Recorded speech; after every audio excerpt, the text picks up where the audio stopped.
But main event, Jon Jones, Anthony Smith, give your prediction.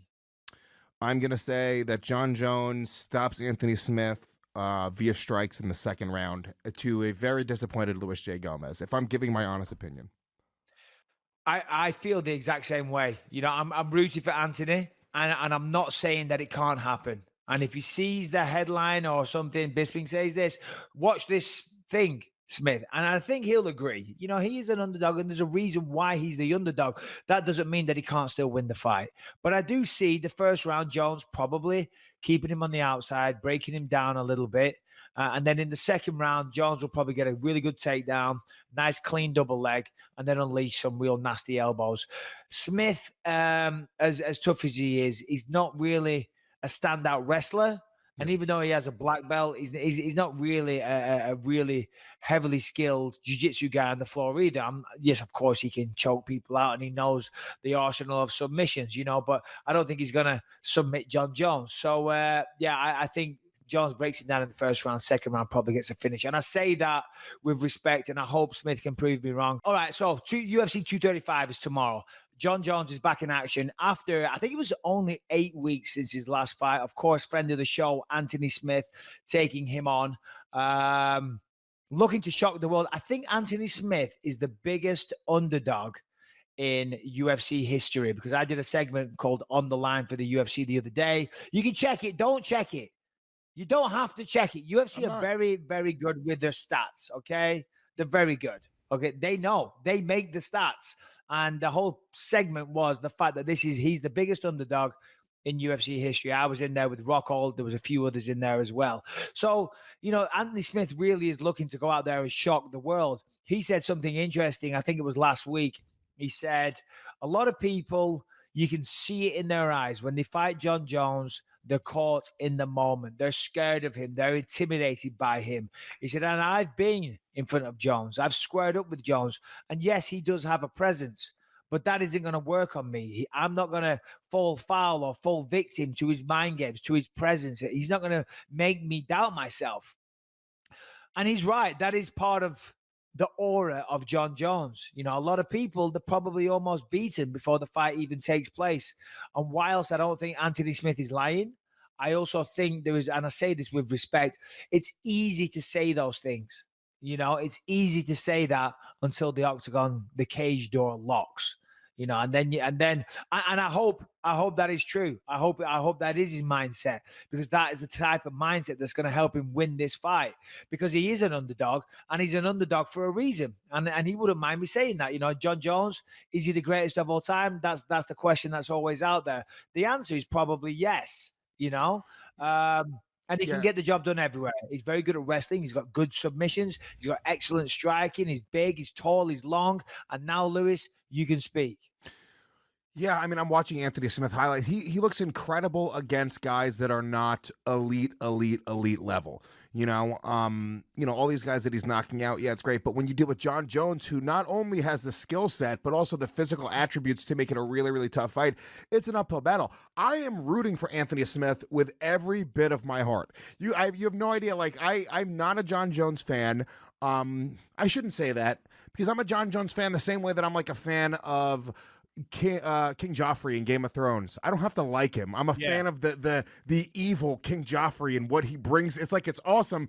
So I love the evil thing that is Jon Jones and sort of the character that he's created. He's a bad guy. I want to see him lose, and that's one of the reasons why people are tuning in, because if Anthony Smith was fighting almost anybody else, I don't know that I would care that much. Jon Joffrey. Jon Joffrey. Hey, Joffrey is the best fucking bad guy ever. I mean, what an evil little shit he is. Remember the scene where he gets the crossbow and he's got the hookers in the room and he's shooting them with the crossbow? My God, he plays it so well. That actor is very, very talented. So, you know, it's like when I fought Dan Henderson the second time in Manchester. Excuse me. I was very confident going into that fight. Of course I was confident. I believed I was going to win. And I knew I was going to win. And I did win. But it's easy to ooze, I say this all the time, it's easy to ooze bravado at a press conference. It's easy to speak to journalists and say all these nice sound bites. I'm going to destroy him. I'm better than him. He's older. I'm faster. He's slow. All this type of stuff. But when you're alone with your own thoughts, which I was on that day in Manchester when we had the rematch, the fight took place at 6 a.m. So I took a nap during the day. My team left me alone. I lay on the bed. I closed my eyes. I shut all the curtains to block out the light, and I tried to take a nap. And all I could think about in my mind, even though I was supremely confident, all I could think about was the last time I stepped into an octagon with this man, he turned my lights off massively. And I came round in a hospital, and you can't lie to yourself. And even though I'm like, listen, that was a long time ago, I'm better now. I'm a better fighter. I'm faster. I've improved. I've got more confidence. Even though all that is true, you can't deny the fact that when I stepped in there last time, I got fucking knocked out. And I don't want that to happen to me again. You can't lie to yourself. So Anthony Smith, that is a great line. And I'm not saying he's lying to himself. But if he is, you can't do that. He knows what's up. But what you got to remember with Smith is he's a finisher. If you look at his fights, 31 victories, 29 of those victories are all stoppages.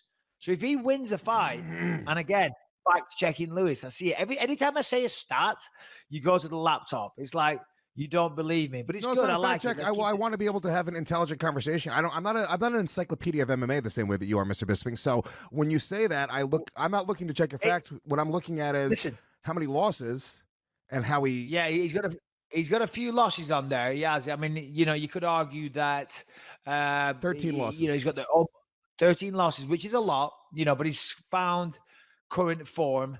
But as I was saying, he's a finisher, right? And the best chance he's got in this fight is to go at Jon Jones and make it a brawl and look to finish him. He's not going to go out there and beat Jon Jones in a tactical 5-round fight. He's not. And I don't say that with disrespect. I say that with the greatest of respect. Jon Jones has got more experience in championship fights. He's fought massively better competition. He's taller. He's longer. He's probably got a better skill set. That's fair to say. He's probably got a better skill set. But Smith can finish people. So if he goes out there and makes this a fucking war, right, and just almost throws caution to the wind and just says, fuck it, I'm going to go out on my shield. I'm going to give this everything I've got. Then he's got a chance of doing it. I hate to bring up Rockhold, but look at that. I mean, same kind of scenario. Smith is under almost no pressure. I mean, I had no pressure. A big difference, though, Go ahead. Nobody considers Rockhold to be the absolute best in the world at this point. At the time, I think there was a debate then. I remember at the time, Rockhold was Mr. fucking unbeatable. Hold on. Do you know what makes you the best in the world? Being the world champion. Yeah.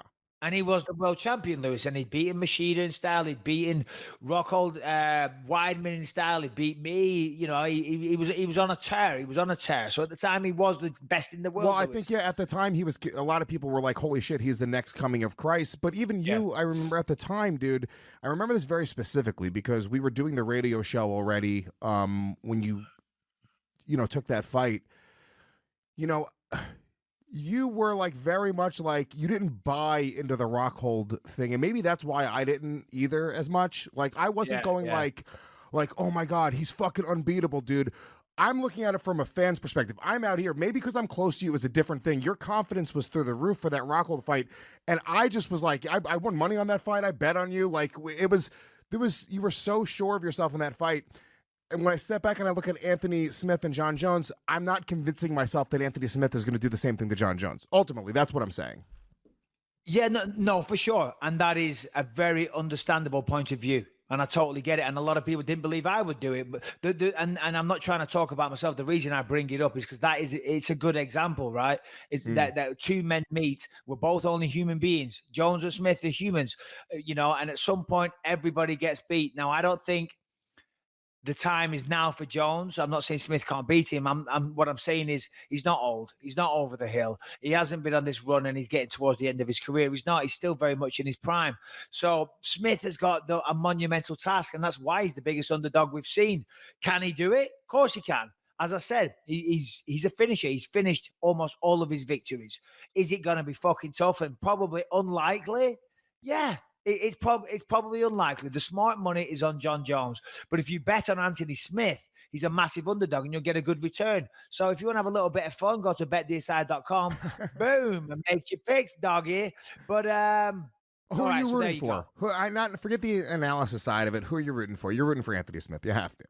I'm rooting for Anthony Smith. I am, and I've got nothing against Jon Jones. I'm a fan of Jon Jones. Jon Jones now doesn't like me. Obviously, I said that comment. I asked him those questions about testing positive after the fight, and he got a bit pissed off. And we had him on the post-fight show, and he said a couple of comments, and I get it from Jones's perspective. Of course, he doesn't want to have an asshole like me, some fucking retired fighter, trying to make him look bad. And I wasn't trying to make him look bad, but when I'm an analyst on TV. I've got to ask the fucking tough questions. If you've been allowed to fight with steroids in your system, it's a fair question to ask. Well, what happens when you test positive after the fight? I'm a fan of Jon Jones. I love watching him fight. He brings a lot of excitement to the table. But I like Anthony Smith. I hung out with him at the Fox Studios. We shared a few drinks one night with his girlfriend. He was a really, really nice guy, a smart guy. I was kind of surprised. He's very intelligent and he's very level headed, very mature. And I liked what I saw. And I built a personal connection with him. So, yeah, to answer your question, I'm rooting for Anthony Smith. And it's always cool as well to see the underdog, for the underdog to go out there and win. I mean, Jones, of course, such a great champion, been a long time champion. All right, he's had the problems, he's had the issues, he's had the steroids, and then all the other things as well, the stuff outside of the octagon. It makes it easy for him, to root against this guy. And then on top of it, you throw in all the Bible shit, and it's like, fucking Smith, do me a favor, go and knock this motherfucker out. Yeah, I agree with you. And yeah, I wouldn't agree that Jon Jones has made a great champion. I think, in spite of all of the shit, Jon Jones is undeniably one of the most talented fighters in the world. And we Yep. just talked about interim titles and how at the end of the day they don't really mean much if you're widely regarded the best in the world. No matter who has that belt, a lot of people right now consider Jon Jones the best.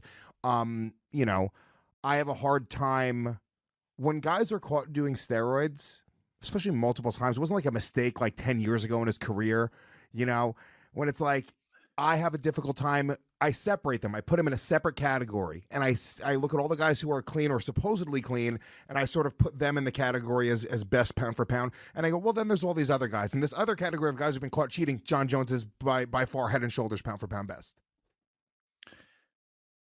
Yeah, because, well, I guess the people that have been caught cheating is a smaller talent pool. But yeah, you're right. It's tainted, much like the supplement that he took. His Boom. career is also tainted. But boom.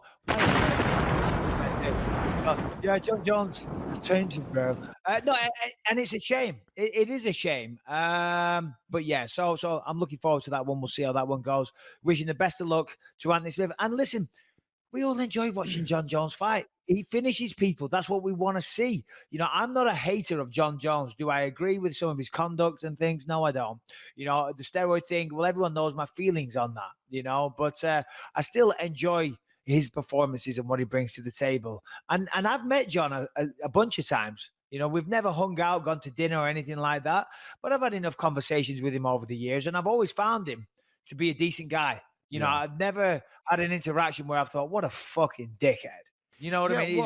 It was always kind of cool. Because there's the reality side of things as well. Because the truth is, most people in real life, most people that especially that are somewhat successful, are at the very least pretty cool on the surface, because you have to get people to like you to be successful in life, just in general, right? So you have to grease those wheels, and you have to get, so people, if you meet somebody who's a fucking real dickhead and they're successful, they're probably way more talented than anybody else, because nobody's rooting for that guy. But the reality is, most people, maybe they're fake, maybe whatever it is. I'm sure if I hung out with Jon Jones, I'd be like, this guy's the fucking man. He's got nice cars, he's got cocaine, we got some hot white chicks in the back seat right now, we're partying. This is great. I'm like, give me a call next time you're with him, okay? Because that sounds like a great time. You were with him with all that, and you never text me. What the fuck, Lewis?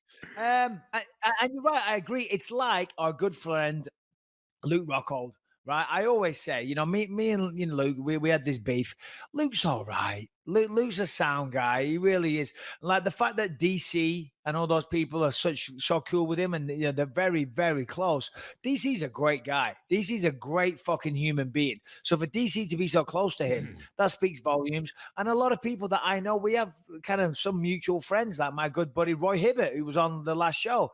He knows Luke. He hangs out with him. Nothing but good things to say. I was having lunch with some director yesterday who was with Luke kind of recently. Again, said good things. You know what I mean? So when you're rivals, it skews it a little bit. All right, co-main event. Oh, go on. You were gonna say. Well, yeah, I was going to just say, like, yeah, if also, I'm sure there are people that don't like me that I don't like.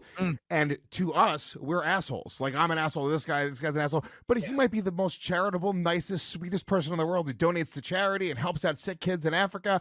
But if he thinks I'm a dickhead, fuck him.